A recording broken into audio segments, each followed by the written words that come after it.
podcast from Chicago Parent Magazine. I'm your host, Hillary Bird. We are here with our Babies podcast panel of parents. We are first going to introduce Andrea Quartz-Paston, a mom of 2 girls from Niles. Hello. And Stephanie Przinski, a mom of 1, a new baby in Tinley Park. Hi there. So right now we're going to talk about diseases, which we are not going to freak everybody else. And please understand, Liz, dear listeners, we are not board certified. No. We are just telling you our stories, and please do not email me pictures of your baby's rashes. Oh my I cannot diagnose anything. But we will start with the easy ones are usually diaper rashes. Those are the easiest baby diseases that you see and you look at and you go, okay, I know how to fix this one. There's a cream after cream after cream out there. But when you started, did you guys get a rash that you looked at and said, okay, this one's not working? Yeah, no, so my first didn't have diaper rash really ever.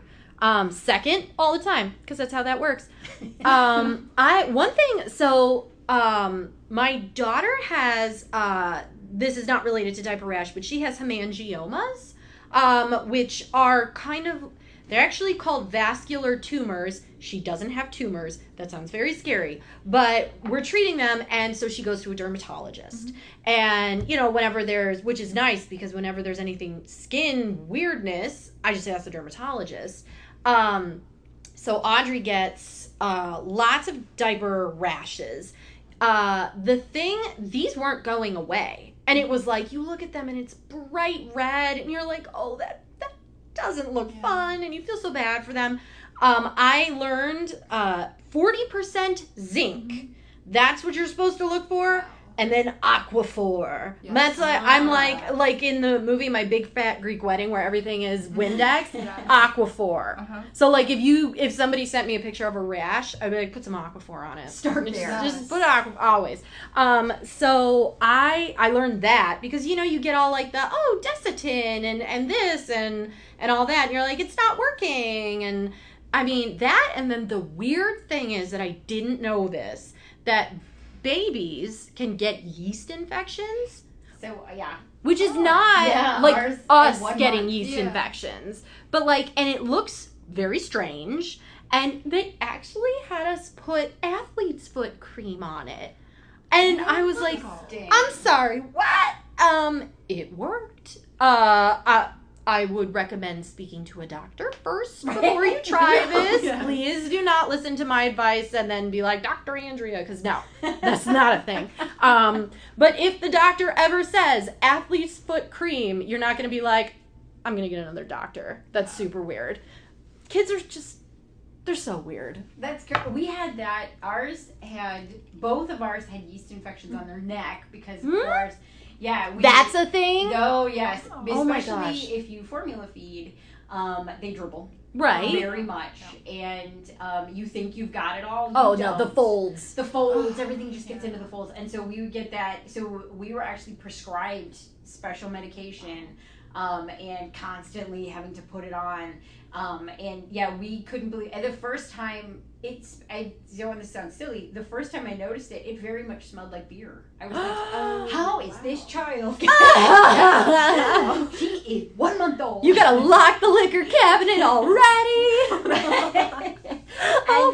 But it does. It smells very yeasty. It's wildly wild. So they get them. You can get them everywhere because then by 2 months, I said, okay, so now we're all yeast. All the time. All yeast. So, but that one we learned to weirdly enough, baby magic. When we had a diaper rash that would not go away, my mother-in-law, who was at one time a NICU nurse, said, just try baby magic. I'm like, what is baby magic? It's lotion. It's just lotion. It's lotion you would put on just like Johnson & Johnson. Mm-hmm. I don't know what it has in it that's magical. Oh. But every time we get a diaper rash that will not go away, you just squirt it on, and all of a sudden, I said, I don't know why this is different than anything else. I couldn't tell you, but we use normal diaper rash things, and Aquaphor with our second is what they recommended for the yeast infections with the second. But put Aquaphor on it. Yeah, we start with Aquaphor. If that doesn't do it, man, baby magic. Oh. That's funny, the baby magic. That reminds me of something I was told in the grocery store once by a woman. Obviously. Yeah, of course. I love the advice you get from random people in the grocery store. That's my favorite. No, it's a classic situation. So we do this mom and kid group that every week we go to a different forest preserve in Cook County, and so I got bitten all over with mosquito bites. My child did not. Good. But the thing was, she advised me saying, you should use Avon Skin So Soft, and I didn't know what that was. I knew what Avon was. I've heard of Avon, but she said that there's something in it that repels mosquitoes, and she had been like a construction worker for like 25 years, which is really cool because like a female construction worker, that's pretty awesome. But yeah, I have yet to try it, but that reminds me of that because it's like some people will tell you the weirdest products that you're like, how is that going to work? This is not that situation. Yeah. That's not athletes, but why would I put that in my child's area? But sometimes, Skin. My mother always had that. Avon Skin So Soft. And she said, don't get they now make one that's specifically like a bug repellent because Avon caught on to I'm this. sure. Yes. But she said, don't use that one.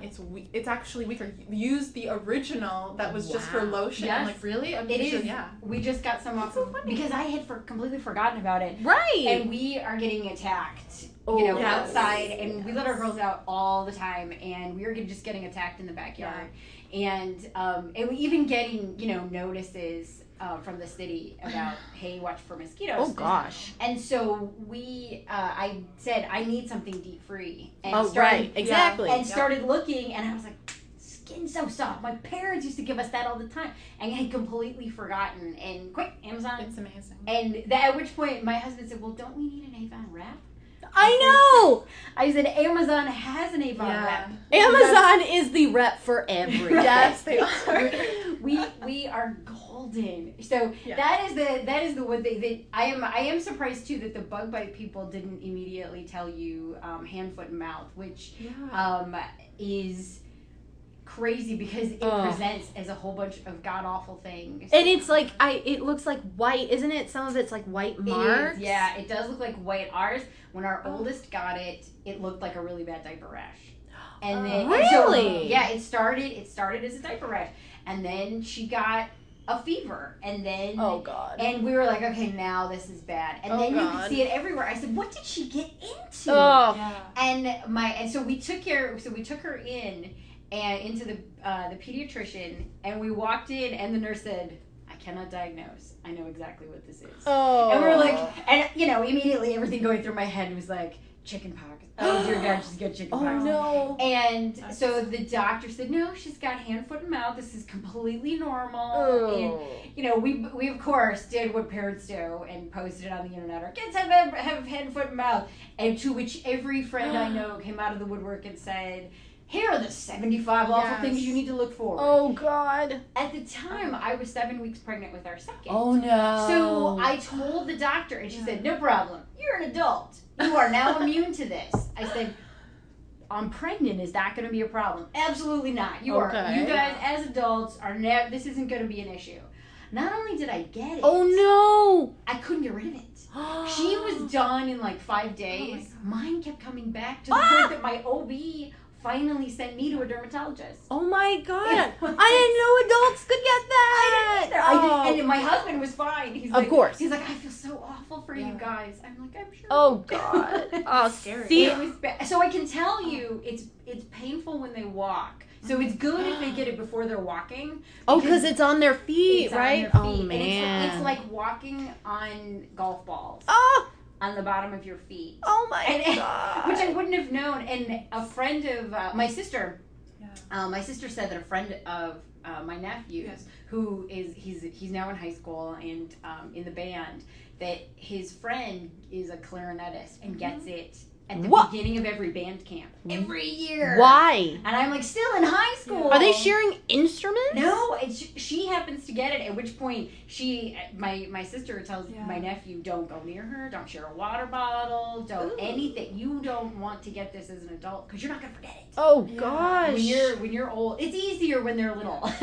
Wow. Because But, when you see a rash and you immediately think, okay, diaper rash, it's fine. Does breastfeeding like help ward it off? Like, is there a way to not like? I don't know. So neither of my girls, they're daycare kids, and we get, oh God. So if you're a daycare mom or dad or, caregiver, whatever, you'll get a piece of paper home. And it says, your child may have been exposed, and you're like, no, it happens, hand, foot, and mouth, strep, the flu, and you get that, and you bring it home, and you're like, no. I don't know if it helps. Like, my girls were breastfed for a year, and I pumped and everything, and so, and they never got it. That's but maybe it's the antibodies, and I never had it.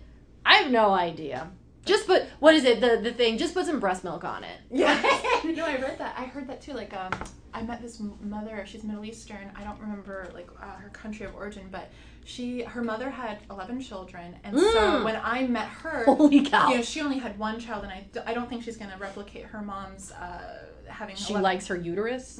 Maybe. But she had so much advice that was, like, so random and really cool, and it felt like it was ancient and, like, sacred. But she said, like, that breast milk, like, on your skin really helps, like, with everything. I've heard that. I mean, I think it's the fat. I personally never applied, but I was pumping, and so I was like, no, every ounce is completely sacred. If you spill it, my husband would be like measuring out the bottles, and I'm like, that's a drop, don't do that. I know, I used to get mad at meetings too. I was like, no, but we're wasting. Oh no, what if I can't produce? We should save it. And I started to relax about it, because I thought, if I keep worrying about it, I probably won't produce, because I'm going to be so nervous. Yes, that I won't produce. You will.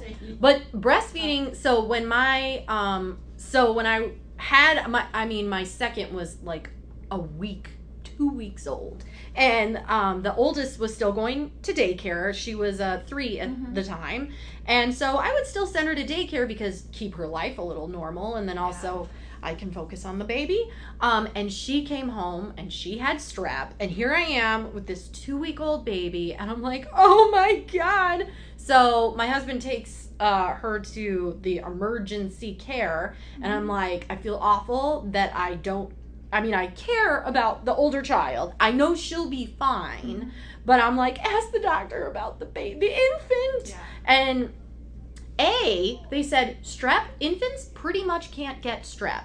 I don't know why, but I was like, cool. B, and the doctor was like, oh, she's breastfeeding, baby won't get strep. I'm like, okay. So weirdness, but like she does get, so like my second, she's a toddler now, she had chronic ear infections to the point where we almost needed tubes. That actually ended up delaying her speech, because for 3 months she had fluid in her ears. And so I was like freaking out. We took her to an ENT. They gave her a hearing test. All of a sudden, spring, gone. All fluid gone. It was just all winter, and she stopped talking. I knew she was fine, like developmentally and everything, but she stopped talking. And of course I'm like, what? I didn't Google it. I'm like, I will not Google this because it'll tell me, oh God, I don't even want to know. But yeah, so she just had fluid in her ears for 3 months. I'm like, but get it out. Just can I just suction it? Oh my God. How does it happen? Because, like, for instance, I bathe my baby, and like there have been times where like she loves the bubbles, and if you guys ever see Pixar's Partysaurus Rex short, that's literally our bath. I don't even know what that is. I'm gonna Google it. iTunes it. It's the best short film ever. Like, basically that's what I do. I just use a ton of bubbles, and it's just so much fun for her. But I can see, like, bubbles, or oops, there's some bubbles over her ear, and I'm starting to wonder, like, oh my gosh, should I be worried about like bath water and something getting in her ear, and then that grows into No, it's internal. It's internal. So what happens is, I didn't know these things. I looked it up. So it's their eustachian tubes, that's what it's called. And so it was because daycare kid, she had colds a million times. Like just one solid cold for like 6 months. And so it's on the other side of their eardrum, and it's the fluid gets stuck. And because their little eustachian tubes are not straight, I am totally probably explaining this wrong. Some doctor is listening going, no!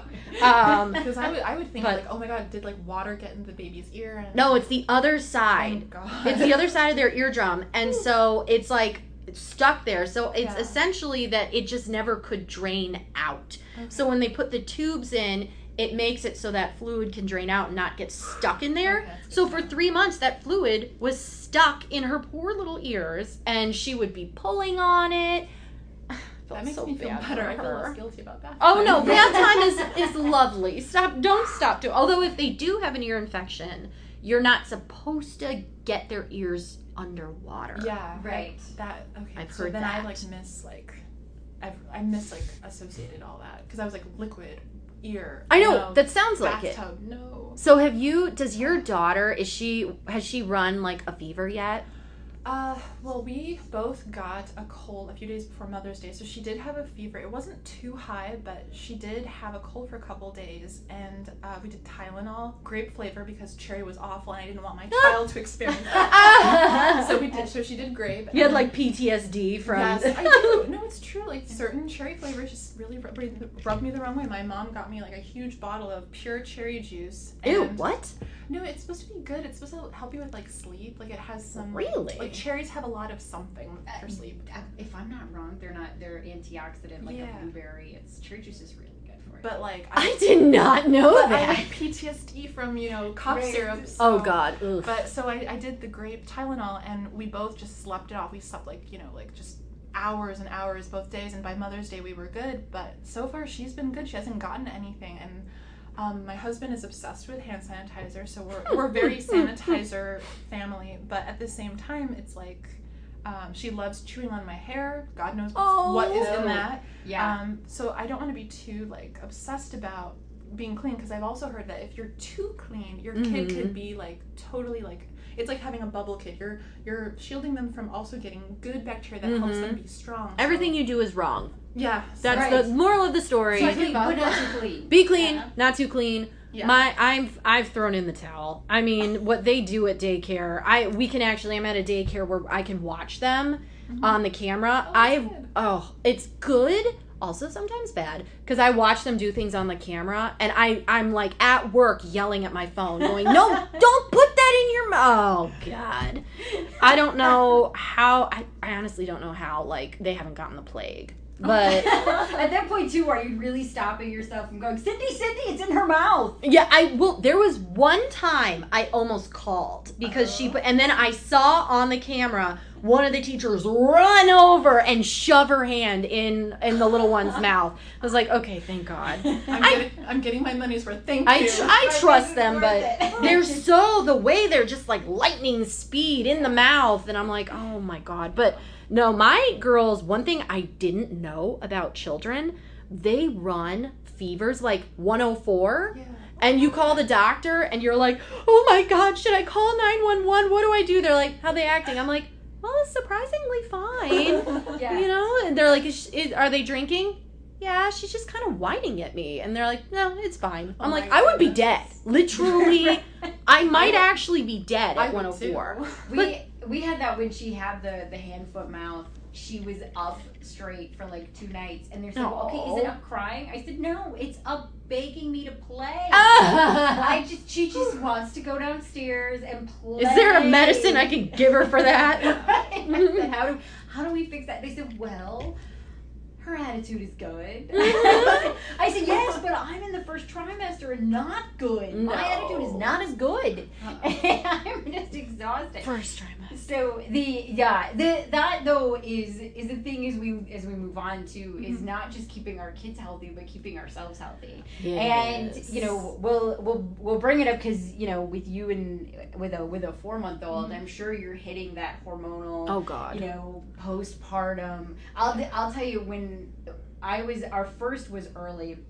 How early? 4 weeks. It was a little 4+. She was. I was like at 35.5. Mm-hmm. So she was probably going to be fine, but got to cook a little more. Right, yeah. So, and I, of course, was preeclamptic, and so we were both in the hospital for 5 days. Oh. So I found with our second, when you go home from the hospital relatively right away, you're still very glowing. Yes. That 5 days is just about the point where your hormones. Yeah. Right. Oh. And plummet, and you're like, oh my God. So we went home, and I was like, okay, we're good. We're good. My husband looked at me and said, hey, I'm gonna hang on to the kid for a little while. Feel better. Take a shower. I was like, all right, this is awesome. So I took a shower and dropped the conditioner and lost my mind. Oh, no. Just tears everywhere from the conditioner falling in the shower. And I was like, oh, this is postpartum. That's what this is. I was like, I'm rationalizing in my head going, I know that this is not normal. Right. And I got out, and my husband looked at me and he's like, did you fall? You look like you're crying. I said, no, that was the conditioner. He goes, we heard something. I just want to make sure you're okay. I'm like, it's fine now. Well, we're gonna want to watch it, and I understand why every time you take your child in, they give you a test. Oh yeah, because the Edinburgh or what's it called? Yeah, the postpartum. The little questionnaire. Right, to make sure that you're okay, because they want to know you're not overreacting to the conditioner. That's on the questionnaire. In the shower. But unfortunately, it's on the questionnaire. It's very easy to talk about in a doctor's office. It's a lot different when everybody is like, oh, your baby's so beautiful. Yeah. And you're like, let me tell you the story of the conditioner. Oh, God. So it's, and at 4 months, are you feeling that? Is it something that, you go, okay, this hormonal thing, man, this is real? I think so. I think that it's I don't want to scare anyone. I'm totally stable, but I think it's coming to a head, because for me, I feel like I've been trying to keep so much inside so that I don't scare anyone, because when you want to cry and you're holding it in, you're doing it because there's a shame, and about the shame that women experience when they ask for help, or they say I'm feeling this, because then you start worrying about other things like Lifetime movies where mothers' children's get taken from them. Oh God. And so you're like, you know what, I'm feeling sad right now, or I'm feeling more anxious than usual. I know that I'm worrying about this more than I would usually, but I need to keep it together, because you don't want to seem weak. You don't want to seem to even your spouse or your in-laws like maybe she shouldn't be with the baby alone. Because with your child, you feel, for me, she's heaven. I mean, I love it. I feel like being her mom is the one thing I know how to do. It makes me feel empowered. I don't question my ability to care for her. My instincts, I trust them. It's a great feeling to not second guess yourself, but it's with the worrying about, like, she's going to go to her grandparents' house, or she's going to get her vaccines tomorrow. Like, you start worrying about these kind of things, about her not being in your purview to be able to know that she's okay, and you're like, I got to keep this on the inside, because you feel like you have to. But it's not fair. Because it makes it worse. It makes it worse. So for me, it's now 19 weeks, and I think I need to, start just, I might consider Zoloft. I've heard that there's no shame, that actually more women are on some type of antidepressant more than we realize, and it'll be for a short time, but if it gets you through a time where you don't have control, because we don't have control over our body. No. Our body is like a weather vane. Literally, in our body, we gave birth to someone, and before that we were creating someone for 9 months. Now that the baby is out and beautiful and wonderful, my body, it's gonna take, I think I spoke, my doctor said, like, it could take up to 4 years to fully be back to you. So it's like, there is no control. And so you do need help, and that's okay. My doctor even told me, Stephanie, I know you want to have a natural birth, but natural birth kills people. Natural birth, if a lot of things in nature can kill you.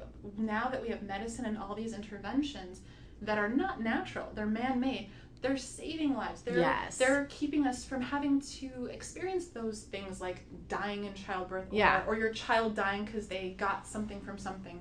why wouldn't you do that? And so I remember, like, I got the epidural and I was so happy. and I was like, but, you know, this fear of taking something like a Zoloft, if you're breastfeeding, that's the safest option. Like, being afraid of that kind of thing because of a stigma and shame and all that. If you don't do it, you're harming yourself, and you could, you're harming the people around you. You're not being the best mom you could be. Because, you know, if I keep just, like, you know, seeming like cool, calm Stephanie forever, I might not be able to do that 6 months down the road, and I might, you know, I don't know what. You know, you hear horror stories. I don't feel like it's that point, but I know that, you know what, I really hate feeling like I need to cry on my own when no one's watching. Aww. Because I don't want people to worry about me and take my child away, because that's not, I shouldn't feel that way. I should feel okay saying, you know what, I'm a little more worried than usual. I need something. Yes. It's okay to have this man-made thing to get you through a few months.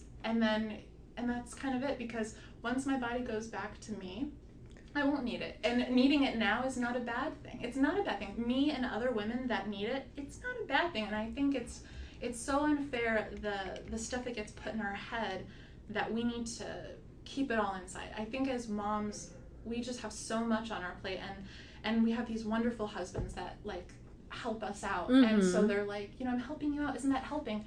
Yes, it is.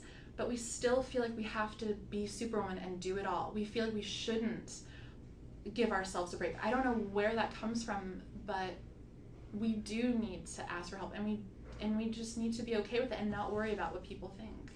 And the understanding, I think, too, that it's hormonal. It's literally nothing you can control. Nope, absolutely. You can't talk yourself into it or out of it, or, you know, and I think the key thing too is recognizing it and understanding it and going, okay, you know, I'm willing to ask for help. And I agree, I think the stigma needs to go away, and it's definitely something that should be talked about even as much as, you know, hand, foot, and mouth disease. Yes. You know, your kid didn't do anything bad to get it. Right, exactly. And you didn't do anything bad to get the hormones, to get, you know, that makes you think, hey, you know what? I can't stop crying about the damn conditioner. Yeah. And I think we'd be surprised, like, if we did talk about this thing that's been going on for, like, thousands of years since man was, or humankind came to be. This has been going on forever. It's just, if you actually say it out loud, I don't know if we said this, I think we said this before we started recording. It was like, you know, I put this out on Facebook and about hand, foot, and mouth, and all these friends came out of the woodwork. Right. We would be so surprised probably if we were vulnerable enough to, like, shed the perfect image and just say, hey, you know, does anyone else have this? We would all probably be so surprised. 5,000 comments. Exactly. Right. And that's what you need as a mom. You need Mm-hmm. support. Like, that's the other thing. The isolating experience of being a mom, like, you need to be with this child very much, and sometimes that means you're not around the support you need. Being able to have that support also helps you get through the postpartum too. But we're just so afraid to seem broken if we admit this. Well, and you forget. So, like, it's interesting that you said, like, 5 days after, you know, once you, because, so my first daughter was, I was all up to date on postpartum depression. I'm like, you know, okay, this can happen. This is what I think I'll do if I get this. So my daughter my first was born 5 days before my 30th birthday. And so my hormones crashed. My 30th birthday was, like, the worst day of my life because I wasn't prepared. And it was also the 5-day doctor's appointment. I'm sitting in the office. I didn't know what day it was because you have a newborn. You have no idea. You're like, in what month? Am I wearing pants? I don't really know. And they asked me, they're like, oh, okay, Mom, let's get to know you. How old are you? And I went, oh my God, I'm 30 today. And they were like, what? My hormones crashed so bad. I started having panic attacks.